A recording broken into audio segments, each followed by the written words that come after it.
Hello, everybody. It's December 9th, 2025, Tuesday, 4 p.m. Pacific. We're coming live to take your questions for general educational purposes only about U.S. immigration law. With immigration lawyer John Khosravi, founding attorney of the JQK immigration law firm, helping married couples, families, fiancés, parents, green card holders, citizens, for example, investors and small businesses in the United States, and those filing for citizenship, and people with extraordinary ability, EB-1A, get green cards and citizenship in the United States. We come here live every Tuesday to take your questions on TikTok, Instagram, YouTube, and LinkedIn about the process, to the extent that we can.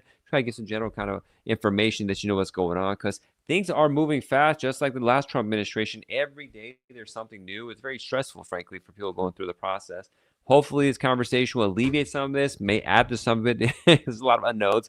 But again, we're doing our best. We come here 5 years now. God willing, we'll do another 5 years and to take your questions live here. So please feel free to shoot out what's on your mind, just question-wise about what's going on with U.S. immigration law, and God willing, we'll have the answers to help, take you to the next level on there. If you want to schedule a private consultation, go to our website, jqqlaw.com/contact. Fill in your information there.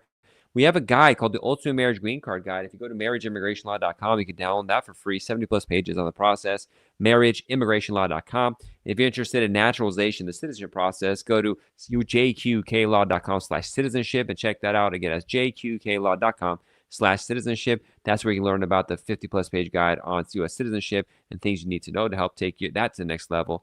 Having said that, let's go to our first question. Golpari asks, hi, hope you're well. Thank you, same here.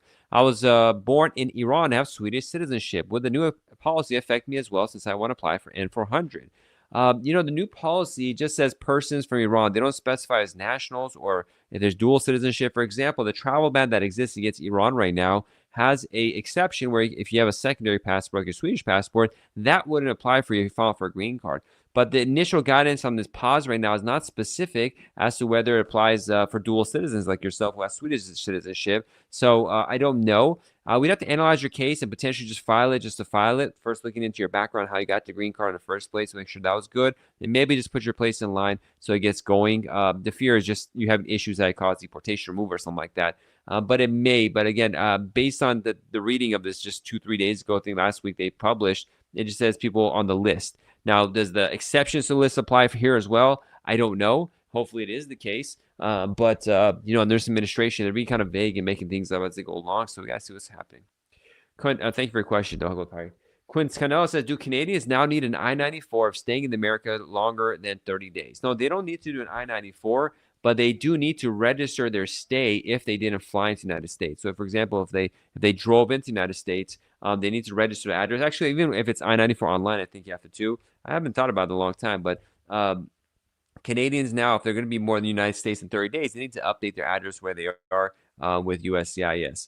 I'm going to make a note of this because I forgot I have a case, a client or two I need to do that. Update Canadian address. So thank you for the question, Canela. Appreciate that. And then we have another question. Ayla asks, hey, I applied for my naturalization a few months ago. My USCIS account says 4 or 5 months to make a decision, but I have heard that the process stopped. Are they still processing these cases? So first and foremost, these timelines they have listed on the government websites are not reliable. So whatever number it says there, you can't rely on it at all. Now, they have paused certain applications. If you're a national of one of the countries on the travel ban list, Iran, Cuba, Venezuela, Yemen, these kind of countries, they are pausing your case. Or if you've even had an oath ceremony scheduled, they'll deschedule the oath ceremony. But if you're not from one of those countries, the process is as normal. So there's no, I don't know what country you're from, Eiley, so I can't per se say. But right now, there's no ban or pause on your kind of case. Now, it's always different and stuff like that.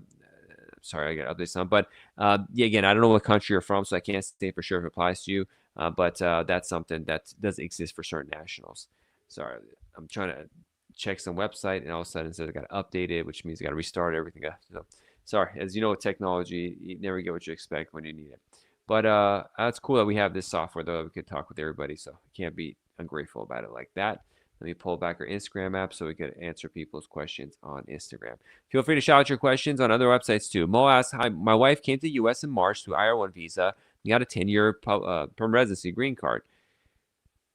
The question goes, we are planning a 2-week trip abroad. Given the new USCIS rule for Iranians, this trip might be risky for reentry.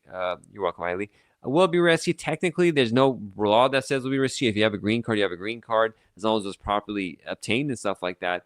But if you want to be safe, don't go. I mean, I would never expect that they did what they did. So you never know with these people. But technically, there's no law that says you can't travel in your circumstances unless you obtained the green card incorrectly or some issue there. But it depends on how safe and conservative you want to be. Crazy says, any updates on which countries in the updated expand travel ban? You think Pakistan is going to be on it? So there's a list of 19 countries travel ban. There's word they'll be adding countries, but these are all rumors, so I don't want to substantiate rumors because I have no idea. I can't answer that question. Joanne says, a child in an F2A category has moved to the United States and is attending school. The child may be eligible to file I-485 according to the visa bulletin. Would attending school be a problem? Maybe if it's a violation of status. For example, if they came on an F1 student visa, it's not a problem. But if they came here on a tourist visa, historically they let it slide, but it could be problematic because you're not supposed to come here and study without a student visa. If they came with parents pursuant to some other category, they may allow it. I need to know more about the child, what kind of school they're attending, what visa category they had, how old they are, what they said in the tourist visa application before they came, if it's something inconsistent, we consider fraud. So it is deep levels of stuff we have to analyze, but it's troublesome. They shouldn't be going to school here if they don't have a student visa for the most part. Raya asks, I'm a Canadian citizen born in Iran. I entered the U.S. on an L1 visa from 2023 and ended up out of status for about a year. After marrying my U.S. citizen, I applied for adjustment of status in June 2024. I still haven't received the updates. Nothing shows my account. Does anyone know if I'll be affected by the new regulation? So, are you Iranian background? Do you have an Iranian passport? It may happen. We just don't know exactly how they're going to be considering Iranian persons. If it's like your place of birth will be, if they going to look into your background more in a certain sense. So, Raya, we don't really have exact information how it's going to play out because they've kept it very vague. So we might have to wait. Now, if you have a case pending, you have it pending. You're out of status, so you just generally run the risk of being detained regardless of all that stuff. So it's a little bit of a dicey situation. Mo says, thank you, you're welcome. I said, I still haven't heard anything. I only did my biometrics. Even my I-76 is fine. I approved yet. No criminal history. I don't have any guidance on that right now. We're trying to see how they're actually going to enforce this new regulation. SSS says, hi, are there any updates on the upcoming fix of duration of status rule for F1 student visas and when it's expected to take effect? No updates. I mean, they're taking comments. I think the comment period ended about a month and a half ago. We're just waiting on the government. We don't know. Joanne says they enter on a B2 visa attending middle school. So, Joanne, it could be problematic if they're violating status. A B2 visa is not a student visa. Now, if they're here for their parents for 3 months, a temporary was one thing, but it could be problematic. They could be violating status, which could prevent them from being able to adjust status in that situation. Can the parent become an immediate citizen so that they'll be considered a child of a citizen? That would help solve things. Mohammed says, is USCIS still scheduling N400 interviews in San Fernando Valley area? It's been 4 months since filing. Yes, they are. 4 months is, in grand scheme of things, nothing for immigration timelines. Now, if you're, part of a country of a travel ban, they may not schedule it. They may schedule it, then not do the oath ceremony. We don't know exactly how that's going to play out. But if you're just another person, it's 4 months, and just wait a little bit. Right, so I'm definitely going to hear back in the next 100 days. They mentioned, thank you. Am I definitely going to hear back in the next 180 days? No, we have no idea when it's going to. There's no 180 days. I don't know what they mentioned to you, but there's nothing like that. You just got to wait. All right, TikTok. Please like if you're watching on here and share the feed so that people know they can ask their questions.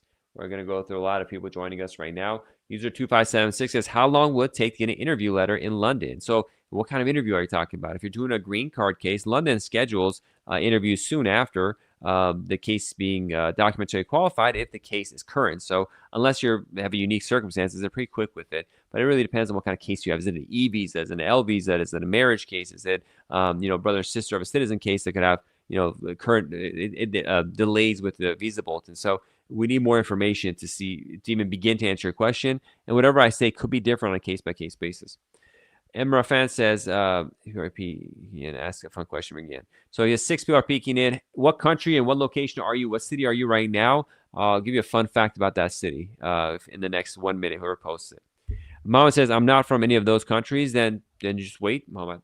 SJ says, a person from 19 countries applied for removal conditions. Would they still get their automatic 2-year extension? Yeah, it's more than 2 years. I think it's like 4-year extension or something. But they'll get the extension. They should. I mean, there's no reason not to. They haven't said anything about it. Cure Construction says, what happens if an American marries a migrant that's undocumented? Well, I mean, nothing per se happens unless the government wants to get more strict about, harboring rules, harboring someone who's undocumented. But you got to try to fix the status, which would be very, very, very, very difficult right now. Gabby says, hi, are pending EADs paused too for 19 countries? Probably. I think in the memo they issued, it was like I-131 forms, travel documents, I-485 adjustment of status, citizenship, asylum. But I'll assume that any applications for them are stalled, unfortunately. Let me see. Okay, next question.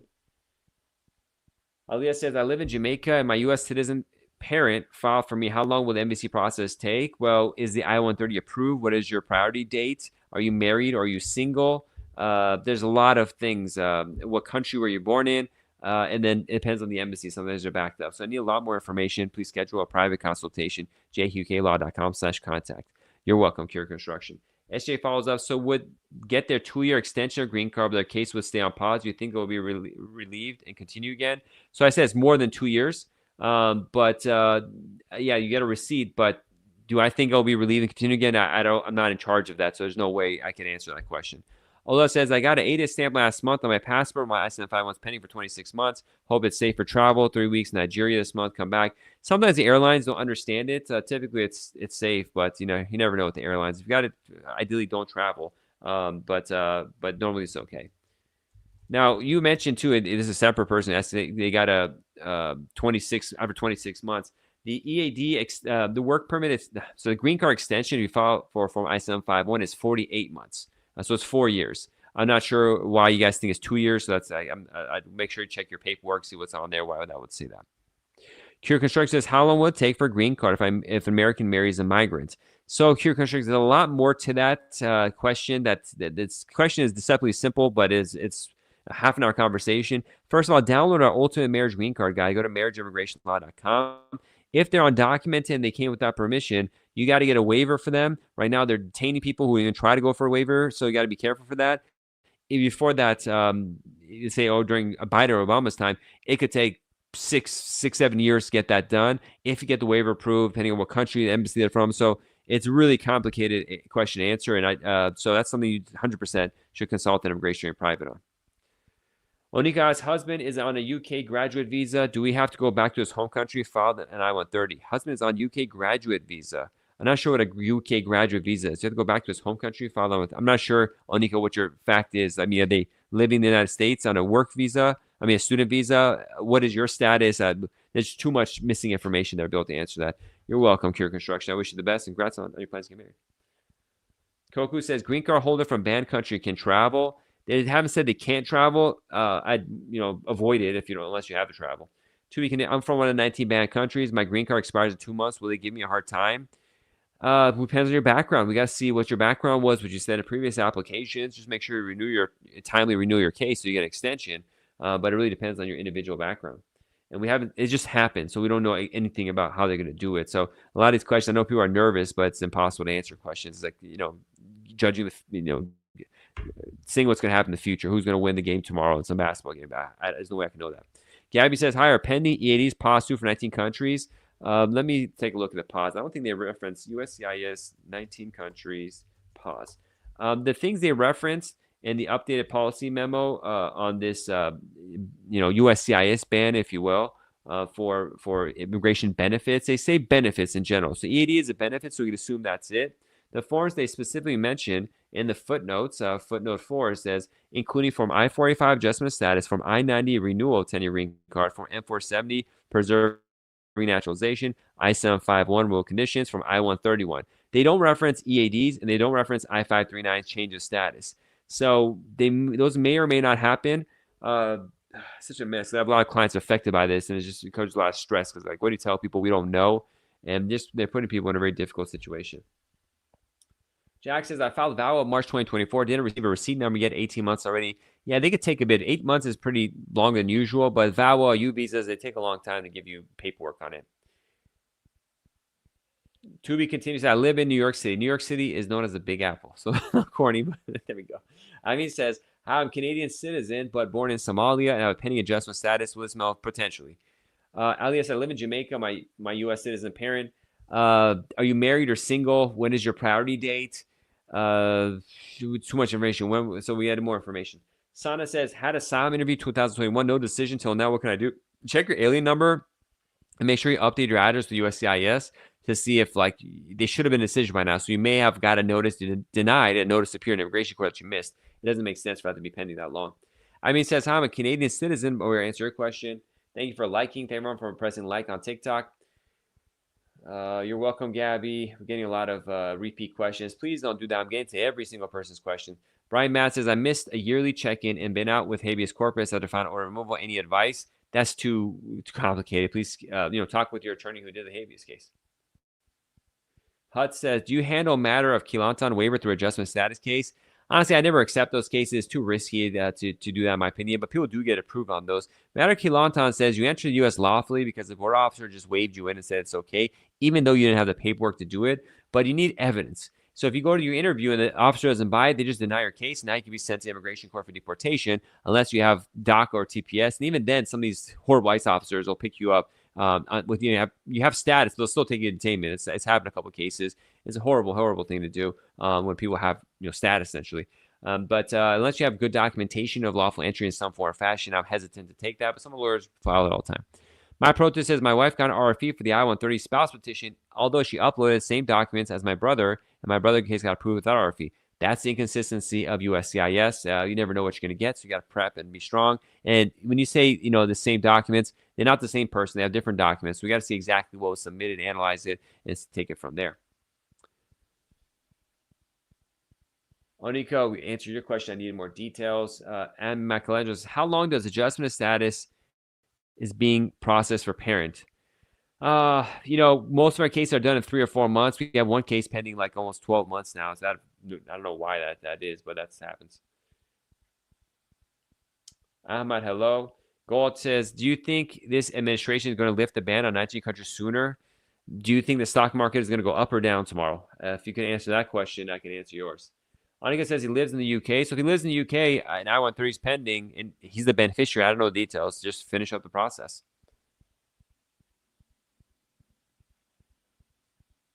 The Chosen says, would naturalized citizen lose their citizenship easily? Not for the tragedy in D.C. Not easily. To take away citizenship, you got to go through a court process, so it's not going to be easy.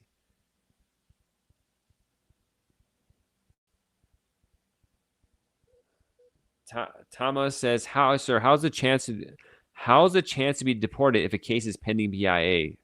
I don't handle BIA appeals, so I don't want to comment on a case type I don't handle. Hope says, my wife has an interview tomorrow with USCIS or marriage-based green card. Any advice? Is your wife in status or out of status? Does she have lawful entry? What kind of evidence of relationship do you have? Are you prepared? Download our guide, the Ultimate Marriage Green Card Guide. Go to marriageimmigrationlaw.com. We have practice questions about your relationship. You go there. Are you living together? Are you living separately? There's a lot of any advice. It's like either I give you all the advice or none. That's too much. D-Dot says, I got my I-130 approved and filed I-6-1 waiver. They came for site visit before 3 weeks. He wasn't home. What's the next step? If they did a site visit, you weren't home, they're going to try to do it again and send you a note. So it's complicated. We got to see what's going on there. You should have a lawyer for sure at this point because they do a site visit and not trust your relationship. Yalo says, I read that even dual citizens, Iranian and Canadian, are affected by a new pause policy if they apply for EB1 from outside the U.S. What if they apply through the consulate? So the consulate itself will be okay because if the travel ban doesn't apply for dual citizens, the issue is with the I-140, the EB1 petition being approved, which may be paused depending on how they interpret dual citizens, and we don't have guidance on how that's going to be interpreted. The memo that came out says they're effectively placing on hold benefit requests for aliens from countries listed in the presidential proclamation. So does that mean people that are born there or people whose parents are from there, they may have a passport, they could get a passport, they don't, or does it mean dual citizens, not dual citizens? These things aren't exact. So I might need to read this in more detail. Maybe I'm being wrong here, but they're not specific enough. So unfortunately, that's what we're dealing with right now. Morad says, hi, how is diversity visa with no conviction, warrant, custody affects I-751 waiver? How is domestic violence? Police report already submitted USCIS in case closed by police department. I mean, it can be problematic. I mean, if they want to get into it, they can. Yala says EB1 or NIW. EB1 and NIW, they both require the same form from I-140 for USCIS to adjudicate it. And the memo doesn't specify if I-140 petitions are going to be stopped. It does specify that I-485s, I-751s are. So our benefit petitions, I-130 and I-140 is being affected. We don't know. They just say including. So they say place a hold on pending benefits request. So that is a benefits request for EB1 or NIW, EB2A. When you type in USCIS, what is a benefits request? So that's the thing. They're not very specific and all-consuming it is. But generally, when you go to USCIS policy manual, chapter 1, it specifies right there, waiting for it to load. You can read the exact language that they're going for. They consider a benefits request to be those seeking immigrant benefits, so must generally benefits proper submissions of benefit requests. Essentially, a benefit request is benefits sought. I-129, I-140. It's everything. If you request USCIS to do something, that's a benefits request. So we don't really know how this all play out. Moran says, "Sir, can you explain my question? You said no problematic. You could be problematic." Yeah, I don't know what happened. I don't know what accusations were made in the domestic violence charge. I'm not sure. I have to read the court record shows closed, that there was that the prosecutor says charges weren't filed, the case was closed. I need to read the police report to see what accusations were there. There's probably previous stuff. Also need to see joint documents to show your relationship. Are you still with your spouse or not? Potentially, they may have called USCIS to give you hassle and say bad stuff to them. They may have some sort of proof that's off the record, on the record. They add there. It's not like a yes or no question. It's in there. You got to get into it to see what's going on. Zada says, how long will it take for citizenship? It varies. Based on your name, you might be on a child ban list, but if you're not, most places 2, 4, 5 months is done. But some places it could be a year. It really varies depending on your field office, your background, and the officer that gets your case, how fast they're going to be. Amir says, hey, after my interview based for marriage green card, now it's 100 days have passed, no answer. What should we do? Try writing a letter to the office asking them, hey, what's going on? Now, if you're from one of the trial ban countries, be careful. Maybe you want to do nothing. Mama B says, thank you for your help. How long does green card marriage? It depends. I have a detailed video of this actually on YouTube. It's on TikTok too. Just go to my page on 2026 marriage thoughts and timelines. It's like a 7-minute video. Please watch that. It'll give you an idea. And it's on YouTube too, and on Instagram, wherever you're watching this, you can catch that. Zada says, can you speak Persian? I can. I'm not going to speak Persian here. It's an English show. Please schedule a consultation, jqklaw.com/citizenship. But if you are Iranian, there's going to be delays in your case because they put those cases on pause. Oktil says, my husband lives outside and I live in the U.S. We've been under administrative processing for, you're stuck essentially. 2 years. It's still affected ban potentially. Mama Bay, answer your question. Hi, thank you for your help. In the 48 months, green card marriage can apply for naturalization.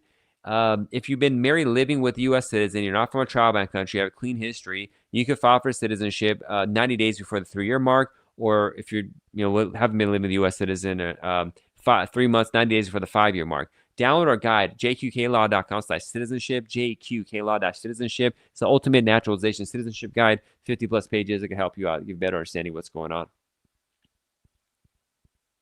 And thank you for the gift badge as well. So we got a lot of questions, rapid speed going on.